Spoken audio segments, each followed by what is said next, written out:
RN apresenta Meio-Dia RN. Na linha, bora começar a papear com ele. Doutor Moro, tá na escuta? Sim, estou ouvindo. Tudo bem? Como é que vai aí? Natal, Rio Grande do Norte, grande prazer aqui estar falando com a Rádio 96, com todos vocês. Ouvi até a história do cafezinho aí que me ofereceram, viu? Vou cobrar um dia aí. O café é estrutura, doutor Sérgio Moro. Tomar um café, viu? Não é aquele frio que o senhor tomava lá em Curitiba, não. Aqui é quente de verdade. Curitiba você tem que tomar rápido o café, porque é meio frio lá, sabe? Então, se você tomar rapidinho, ele está quente ainda. Moro, primeiro dizer da satisfação de conversar com o senhor aqui no Meio-Dia RN. Só para o senhor ter ideia, a nossa audiência nesse momento é maior do que rádios a nível nacional na plataforma de streaming e de YouTube. E a primeira pergunta que eu gostaria de fazer ao senhor é justamente questão de índices de intenção de voto. Aqui o senhor responsabiliza ter dado um start na sua pré-campanha à presidência da República com um percentual alto e vir caindo nessas pesquisas. Seria essa polarização ou seria um descrédito que a classe política tem em relação ao senhor na questão da confiança em saber quais são seus posicionamentos? A classe política não conta muito nisso, ela não tem um número expressivo de votos. Claro que a gente está fazendo nossas alianças, conversando com todo mundo, mas ela não reflete em índices de pesquisas. O que acontece é que, a gente deixar claro, a campanha não começou ainda. Eu coloquei o meu nome lá em novembro e a gente saltou de imediato para o terceiro lugar. Desde então, o que a gente está vendo é o pessoal batendo, tentando fazer com que a gente desista da candidatura, que a gente não vai desistir, tá? Mas a campanha não começou ainda, nós estamos em março, né? A campanha mesmo começa para valer lá em agosto. E a gente passou esse período aqui estruturando o nosso grupo, nosso marketing, o nosso projeto. A gente está construindo com pelo menos 4 grupos aqui temáticos o nosso projeto, então a gente está bem tranquilo. Claro que tratando isso com bastante humildade, tá? Mas também o jogo está para ser jogado ainda e não tem nada ainda definido. Então a gente está bem tranquilo quanto a isso. A gente está ainda em terceiro lugar nessas pesquisas.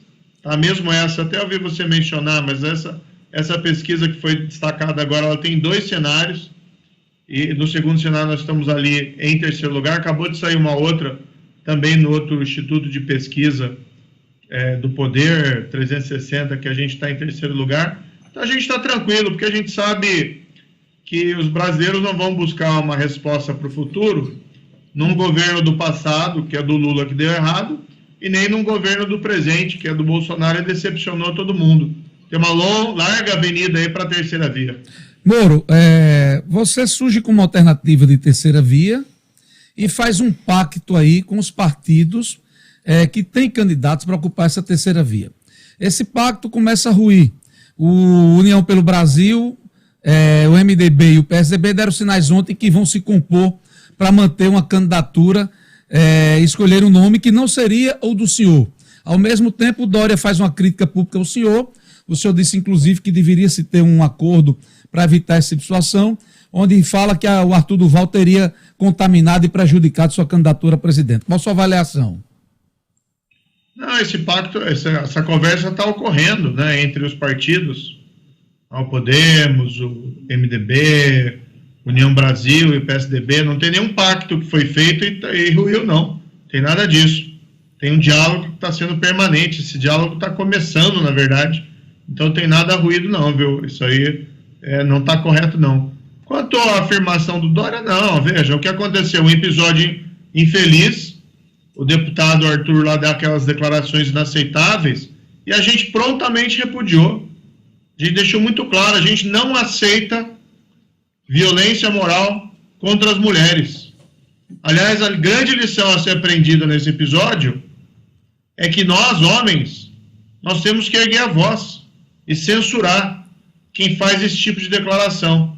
As mulheres podem se defender e se defendem muito bem, mas é também nossa responsabilidade, ao invés de fazer aquele silêncio constrangedor, ou às vezes dar aquela risadinha de um comentário sexista dessa espécie, nós temos sim que levantar nossa voz e repudiar esse tipo de comportamento.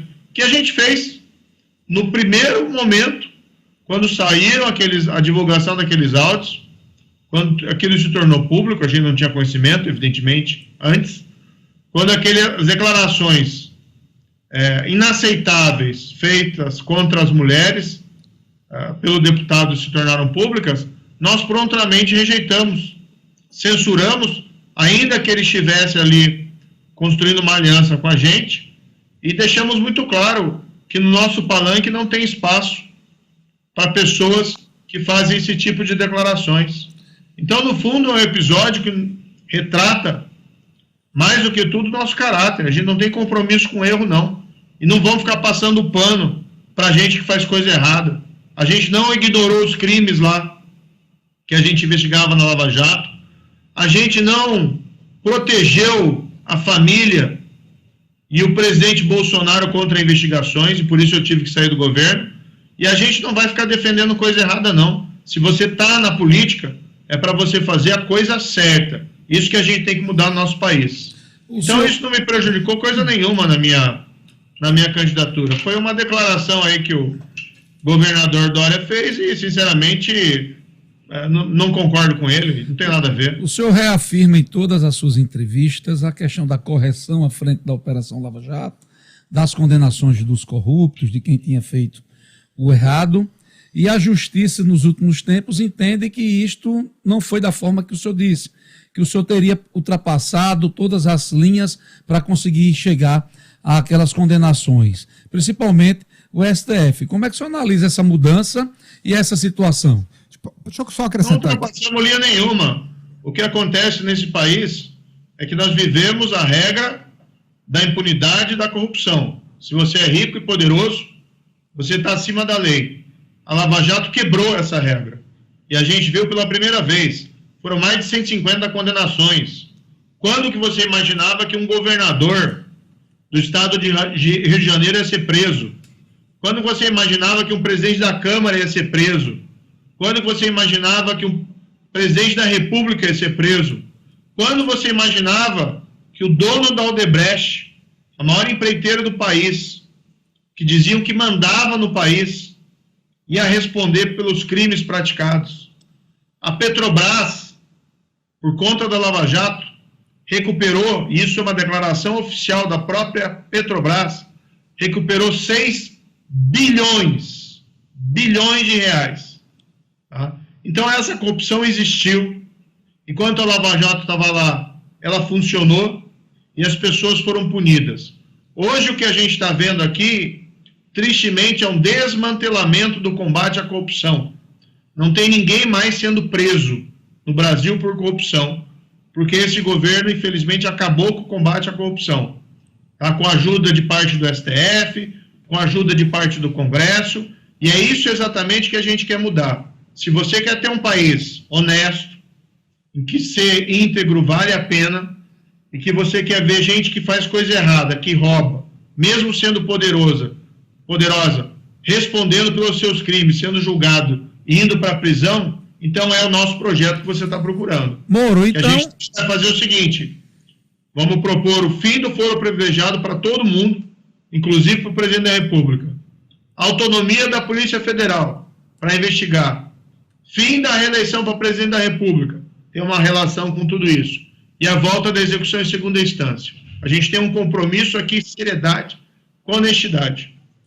Moro, então, pelo que o senhor respondeu agora, parte do STF está abraçado com o Bolsonaro para proteger o errado e parte está abraçado com o Lula para proteger o errado?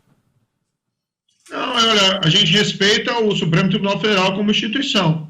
Mas quando o Supremo Tribunal Federal anula uma condenação, tá, vamos dizer, de Eduardo Cunha, presidente da Câmara, que tinha $1.500.000, tá, numa conta secreta na Suíça, ele pode colocar a justificativa que ele quiser, mas aquele dinheiro estava à disposição dele.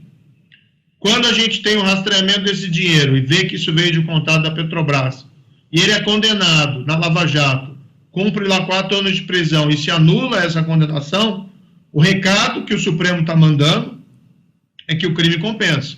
E as pessoas não entendem isso.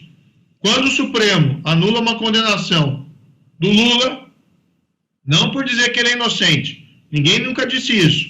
Ninguém nunca disse que a corrupção não aconteceu na Petrobras. Quando ele manda essa decisão, ele dá um recado errado para as pessoas. Eu quero viver num país, para deixar aqui muito claro, que eu possa chegar lá na minha casa e olhar para o meu filho, que ser honesto vale a pena. Que se você roubar, você vai arcar com as consequências. E quero dizer para o meu filho que ele precisa se dedicar na vida, que ele precisa estudar, que ele precisa trabalhar. Que se ele fizer isso e trabalhar honestamente, ele vai ter um direito a uma parcela da prosperidade que a gente quer construir. É esse o nosso projeto, retomar o crescimento do país, com emprego, sim, com controle da inflação, cuidar das pessoas, saúde e educação, mas a gente quer também um país honesto, que é poder defender, né, batendo a nossa mão no peito, que a gente é honesto e defende a integridade nesse país. Sérgio Moro, aqui é Luiz Henrique perguntando. Você lançou um livro há cerca de 2 meses, a sua autobiografia, em que conta detalhes de toda a Operação Lava Jato, inclusive o fatídico episódio do vazamento das gravações. Mas eu te pergunto, você falou sobre certo e errado agora há pouco, 150 condenações. Onde você acha que errou do ponto de vista estratégico e jurídico para que tantas decisões pudessem vir a acontecer 3, 4, 5, 6 anos depois? E aí eu me refiro à questão do foro, à questão de outras estratégias jurídicas. Eu acho que a comunidade jurídica também precisa ouvir essa sua resposta. Houve algum erro seu ali, juntamente com o Ministério Público, para que anos depois a Lava Jato praticamente está esvaziada na atualidade? Você tem essa percepção hoje? Você faz essa autocrítica? Luiz, eu lancei o livro, eu conto todas essas histórias, tá? Sérgio Moro acontecendo na corrupção. Agora vamos dizer que é verdade. O erro não está no juiz, no procurador, no Ministério Público, lá em Curitiba. A gente fez o nosso trabalho. A gente se arriscou, tá, para combater a corrupção nesse país. Vocês têm que culpar, Luiz, com toda a franqueza. Olha para Brasília, olha para o Supremo. Quem que é culpado? O juiz que faz que emite uma condenação de alguém que é culpado por corrupção, ou um tribunal que vem e anula uma condenação dizendo lá, não, tinha que ter sido julgado em Brasília e não em Curitiba. Tinha que ter sido julgado na Justiça Eleitoral e não na Justiça Federal. Teve uma perseguição. Não teve perseguição coisa nenhuma. Então, assim, os culpados não estão em Curitiba. Esse discurso é absolutamente equivocado. Isso que está errado nesse país. A gente tem que tirar a nossa voz de indignação do nosso peito e dizer que roubar é errado nesse país. E tem que construir um país para isso. Agora, não vamos ficar se lamentando nos cantos, como eu disse. O nosso projeto retoma o combate à corrupção. Tá? Não é só a Lava Jato lá em Curitiba. Eles estão anulando condenações proferidas por outros locais. Então vamos colocar claramente aqui quem está do lado do combate à corrupção e quem está do lado da impunidade. Tá? Então, assim, o erro se houve, tá? Erro que há são dessas anulações. Não tem nada errado lá em Curitiba, não. Ao contrário, eu tenho muito orgulho do trabalho que a gente fez. E é um trabalho que é elogiado internacionalmente. Tá? E houve uma onda anticorrupção no mundo inteiro por conta da Lava Jato em Curitiba. Vamos perguntar lá para o Supremo, por que anular a condenação do Lula? Por que anular a condenação do Eduardo Cunha, do Sérgio Cabral? Todos eles, né, são... O que aconteceu? São honestos, então? Não aconteceu a corrupção na Petrobras? Não quase destruíram a Petrobras? Vocês têm que questionar eles. O senhor tem falado muito em Brasília, citou agora 2 vezes na sua resposta. O senhor presidente, como é que vai governar esse país? Como é que será a relação de Moro, presidente, com o Congresso e com o Judiciário lá em Brasília? Com diálogo. A política é a arte do diálogo. Eu sempre fui uma pessoa de diálogo. Agora, você pode ter certeza de uma coisa, né? Se o preço de governar o país for fazer mensalão, petrolão, rachadinha ou orçamento secreto, né, eu acho que não é o caminho. Até porque, vamos convir, todas essas violações da lei que foram feitas por governos anteriores e pelo atual governo não levaram o Brasil muito longe. Às vezes eu ouço, né, algumas perguntas assim e parece, não, para você governar o país você tem que ceder à corrupção, você tem que ceder ao suborno. Não, aqui, bem, então, se você tem que fazer esses sacrifícios, né, violar a ética, violar a lei, no mínimo o Brasil tem que crescer muito e as pessoas têm que estar muito bem. Mas o que a gente vê hoje? O Brasil está estagnado, a economia. A inflação está descontrolada. Vai lá no supermercado, não é só no posto de gasolina, vai ver o que está acontecendo com os produtos. O senhor presidente... fome, na fila dos ossos, caçando lagarto no sertão. Então a gente precisa, sim, de uma política que seja diferente. O senhor presidente... Se for partir do pressuposto que para governar o país você tem que ser desonesto, aí não tem condições mesmo. O senhor presidente iria combater como esta inflação e a questão dos combustíveis, esse preço que nós estamos pagando pelo combustível? Nós temos um programa, estamos construindo um projeto. Tá? Eu tenho um dos maiores economistas do país, Afonso Celso Pastore, construindo o nosso programa na área de economia. Eu tenho o Denizar Viana, médico, professor titular lá da Universidade do Rio de Janeiro, foi secretário de Pesquisa e Tecnologia do Ministério da Saúde durante a gestão do Mandetta e do Taik. Eu tenho o professor Joaquim Falcão, trabalhando numa reforma da Justiça. A gente quer uma verdadeira mudança nesse país. Estamos montando grupos para educação. O que a gente tem que fazer aqui? Responsabilidade fiscal com responsabilidade social. As pessoas estão sofrendo, nós temos um programa de uma ação imediata de erradicação da pobreza e da fome no país, que a gente quer fazer através da Força Tarefa Nacional de Erradicação da Pobreza e da Fome. Eu posso explicar isso um pouquinho mais detalhadamente, se for o caso, se vocês têm esse espaço. E a gente precisa controlar a inflação. Não se faz isso pedindo um cheque em branco para a população, como fazem outros candidatos. Tem alguns candidatos por aí, por exemplo, o Lula, que parece que vai começar a chover picanha. Em 2023 não vai. Agora, no nosso programa, a gente quer empoderar as pessoas para que elas possam novamente comprar carne, porque hoje as pessoas estão com dificuldades. Ou seja, o caminho do crescimento é um caminho de seriedade, planejamento, dedicação, esforço. Não tem uma resposta fácil, mas parte da resposta passa pela realização das reformas modernizantes do país, entre elas a reforma tributária e a reforma administrativa. Moro, quem vai lhe perguntar agora é a jornalista Mariana Vieira. Boa tarde, Sérgio Moro. O senhor respondeu a pergunta do nosso amigo Luiz Henrique aqui, dizendo que o STF que teria que responder a respeito aí da anulação da condenação do ex-presidente Lula. Eu queria te perguntar se o STF não respondeu quando ele apontou que o senhor seria... Juiz parcial? Não, teria sido imparcial e seria acusado de suspeição, no caso. Não seria um dos motivos esse? Vamos aprofundar essa questão. Por que eu teria sido parcial, né? Teve uma perseguição ao presidente? Ele é inocente nesse caso? Mas o senhor é acusado de suspeição? Teve alguma prova fraudada? Teve alguma prova que foi ocultada da defesa do ex-presidente que demonstrava que ele era inocente? Teve alguma situação? Não teve o escândalo? Não teve a corrupção na Petrobras? Então são essas questões que têm que ser feitas. Não, isso eu compreendi. Não houve nenhuma perseguição.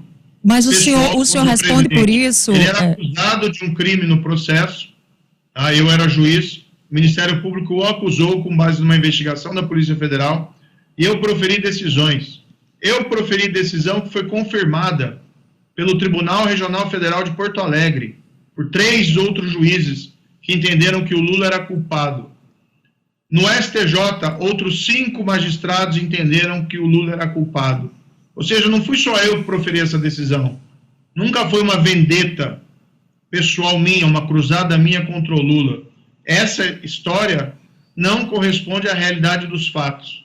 E não tem explicação, no fato dessa decisão que eu proferi aqui em primeira instância ter sido confirmada pelo Tribunal e pelo STJ. E o próprio Supremo Tribunal Federal autorizou a prisão do senhor Luiz Inácio Lula da Silva em março de 2018.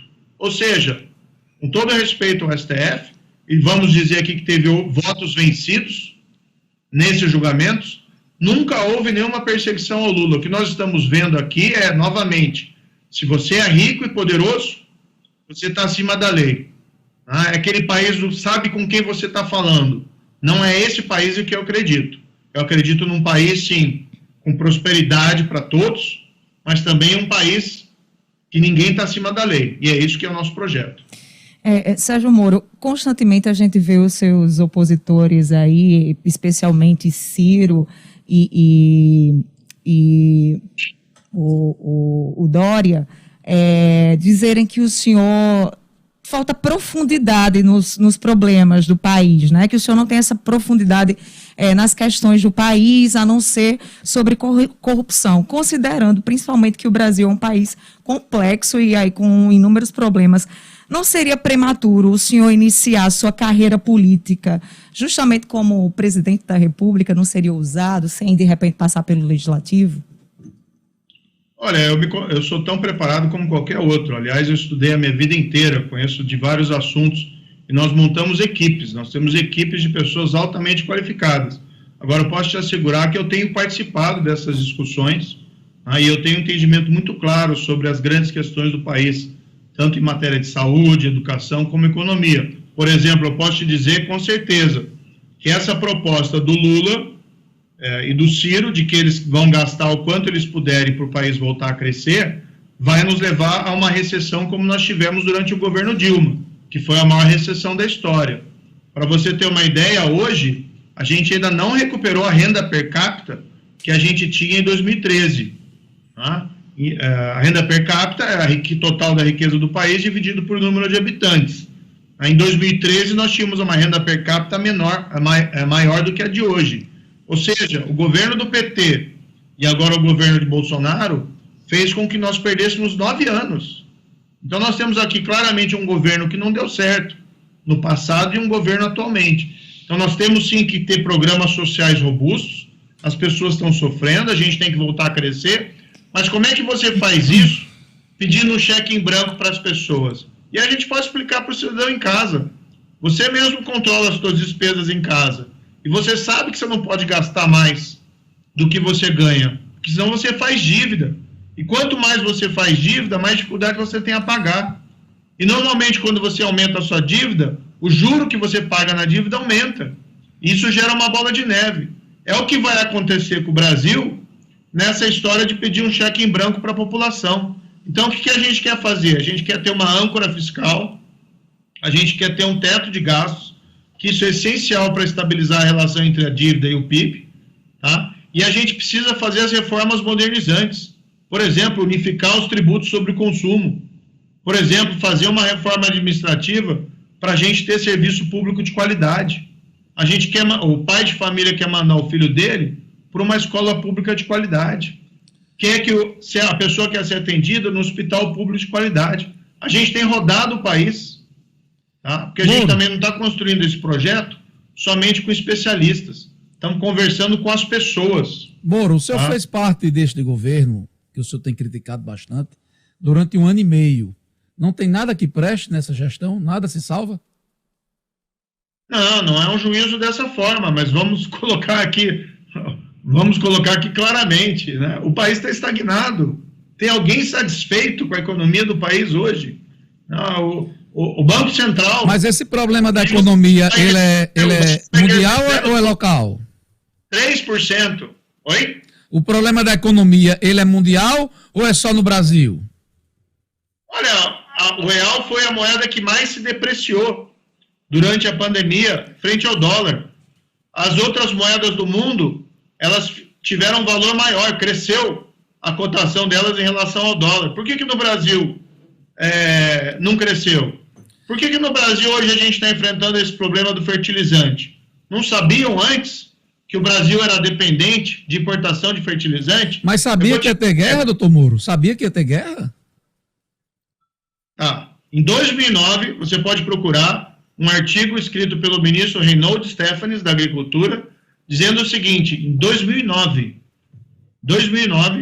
dizendo que era um perigo para o Brasil a alta dependência de importação de fertilizantes. Em 2009, o que foi feito?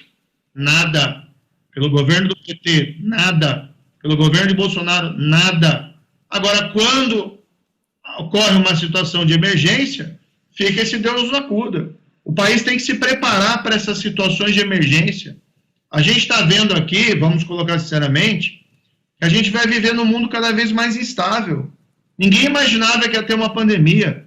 Veio uma pandemia. Ninguém imaginava que ia ter uma guerra. Veio uma guerra. E pegou o país despreparado. Por quê? Porque a gente não tem feito as reformas necessárias para a gente voltar a crescer com emprego e com controle da inflação. Porque as reformas foram abandonadas. E não foram abandonadas por causa da pandemia. Vamos falar a verdade. Né? Esse governo não é reformista. A única reforma que foi feita, maior, é a reforma da Previdência, em 2019. Não foi feito mais nada. Algumas reformas pontuais menores, mas as grandes reformas ficaram de lado.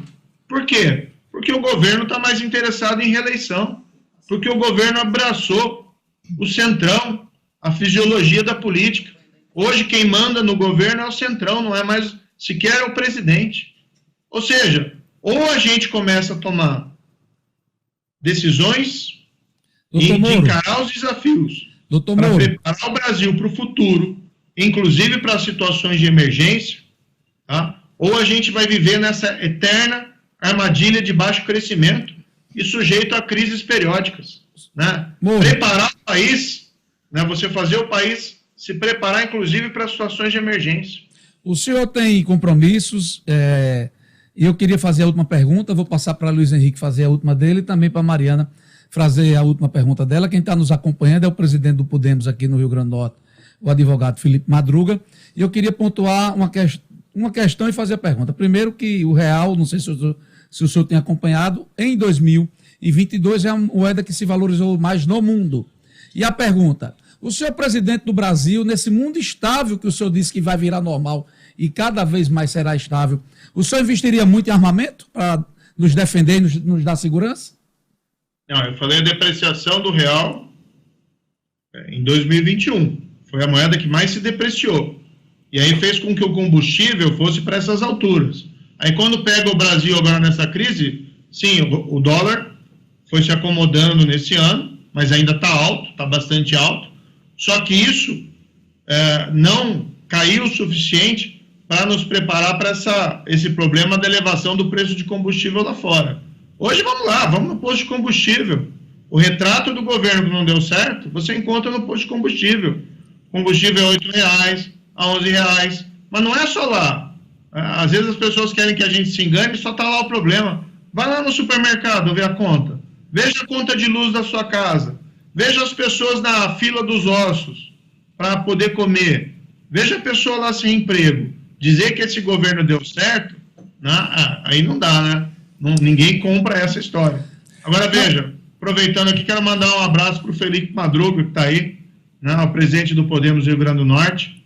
Está se esforçando aí para fazer crescer o Podemos e a gente vai estar logo aí viajando também para Rio Grande do Norte. Moro, eu acho que a gente tem que preparar o país para tempos instáveis. Tá? A gente não pode ficar nessa situação de sobressaltos a cada 2 ou 3 anos. E nessa situação de baixo crescimento, né, no mínimo, desde a crise lá causada pelo PT, de 2015 e 2016. Então, um governo previdente, um governo que planeja, prepara o país, não só para tempos estáveis, mas igualmente para águas turbulentas. O que a gente quer fazer também é reinserir o Brasil de uma maneira responsável na comunidade internacional. Mas o senhor... fazer acordo. Cadê o acordo entre o Mercosul e a União Europeia? O senhor não me respondeu. O senhor, como presidente do Brasil, o senhor faria investimento em armas, estruturaria as forças militares para a gente também ter proteção armamentista? A gente tem que preparar o Brasil, né, inclusive na parte de defesa, de soberania. Agora, não necessariamente a gente trata isso como uma prioridade 1. Prioridade 1 é melhorar a vida das pessoas. Hoje as pessoas estão sofrendo, desempregadas e até em situações passando fome. Então esse é o nosso foco. O foco do nosso projeto aqui, para deixar muito claro, retomada do crescimento econômico com emprego, mas também com controle da inflação. Luiz Henrique. E é para ser algo duradouro, não para ser algo que dure 1 ano e depois a gente se arrebenta de novo. Luiz Henrique. Sérgio Moro, você entrou para os livros de história, né? Os nossos filhos já estudam livros que trazem o seu nome como sendo um herói nacional ali, que liderou a Lava Jato. O tempo passou, o senhor ocupou outros cargos, mas segundo o capitão Nascimento, aqui parafraseando a ficção, né? O sistema é bruto. O senhor também que foi retratado na ficção. O sistema é bruto e, como o senhor disse, eu concordo, há uma indiferença em relação à corrupção. Candidatos gatunos serão candidatos esse ano e vão ganhar eleições aí Brasil afora. Está tudo muito invertido, ex-ministro Sérgio Moro. Eu lhe pergunto, o senhor tem medo de ser preso? Não, Luiz, de forma nenhuma. Eu tenho consciência tranquila do que eu fiz na minha vida, tanto como juiz, como ministro da Justiça. Eu fui o juiz que participou desse momento histórico em que a gente derrubou esse privilégio de roubar e não ser punido. Como ministro da Justiça, a gente foi para cima do PCC. O pessoal se esquece disso. A maior organização criminosa do país. Tá? Tinha aquelas lideranças lá em São Paulo que tinham cometido aqueles atos terroristas em 2006 para não ser transferidos para presídio de segurança máxima federais. E a primeira coisa que a gente fez foi fazer essa transferência, pegá-los e transferi-los. E a gente mudou as regras de visitação dos presídios federais. Não tem mais comunicação com o mundo externo sem ser gravada. Isso acabou com o tal do salve geral desse grupo criminoso. Série de outras medidas que nós fizemos ali como ministro da Justiça. O programa Vigia, o programa de intervenção federal nos presídios, o Rede Nacional de Perfis Genéticos, uma série de políticas públicas que a gente conseguiu, inclusive, em 2019, uma redução de assassinatos do país da ordem de 22%. Então, assim, a gente encara qualquer desafio e não tenho medo de nada, não, porque eu sei de uma coisa, a verdade aqui está do meu lado e os brasileiros sabem quem lutou contra o crime, quem lutou contra a corrupção. Tá? Então não tenho, mas compartilho também, tá, desse seu sentimento de indignação e frustração, porque essa é uma luta que tem que ser retomada. Inclusive, também com uma responsabilidade do presidente da República, que ele é a liderança do país. Ele não pode abdicar do combate à corrupção, como fez, infelizmente, esse governo. Doutor Moro, Mariana Vieira vai fazer uma pergunta. Doutor Moro, no eventual segundo turno, aí, como apontam as pesquisas entre Lula e Bolsonaro, assim como muitos brasileiros, acredito que o senhor ficaria entre a cruz e a espada. Mas eu gostaria de saber em quem o senhor votaria, quem o senhor, de repente, poderia apoiar. Ou viajaria, igual fez o Ciro nas eleições passadas, que foi para a França? Entre Lula e Bolsonaro, Moro, você fica com quem? Mariana, eu acho que o Brasil não vai correr esse risco de ter que fazer uma escolha trágica entre esses dois personagens, né? Acho que a melhor definição a respeito eu ouvi do Danilo Gentili, que falou que é mais ou menos como se fosse um filme Godzilla contra King Kong, no qual no final a cidade fica destruída. A gente tem que acabar com essa polarização, essa ideia de dividir o brasileiro e rotular o brasileiro entre bolsonarista e petista. Eu concordo plenamente. É maior do que isso. E o que a gente tem visto hoje, as pessoas estão cansadas dessa briga.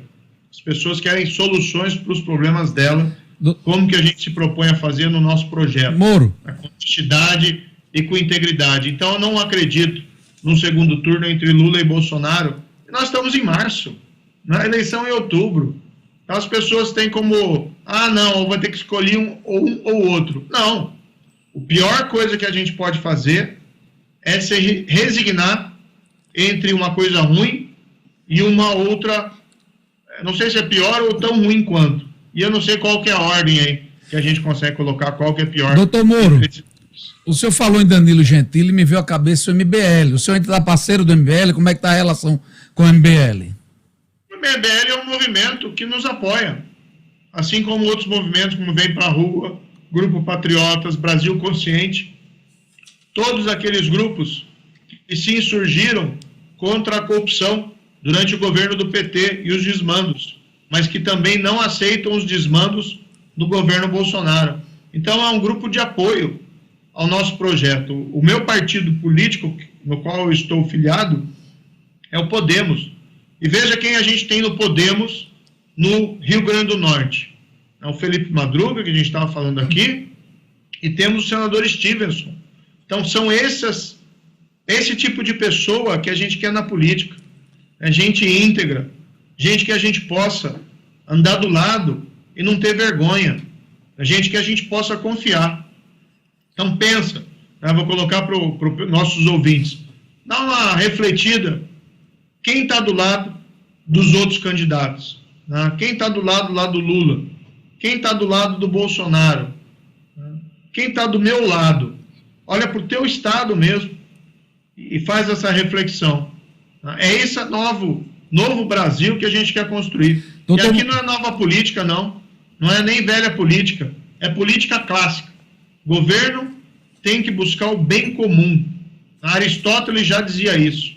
E o MBL, como esses outros movimentos, é um movimento de apoio.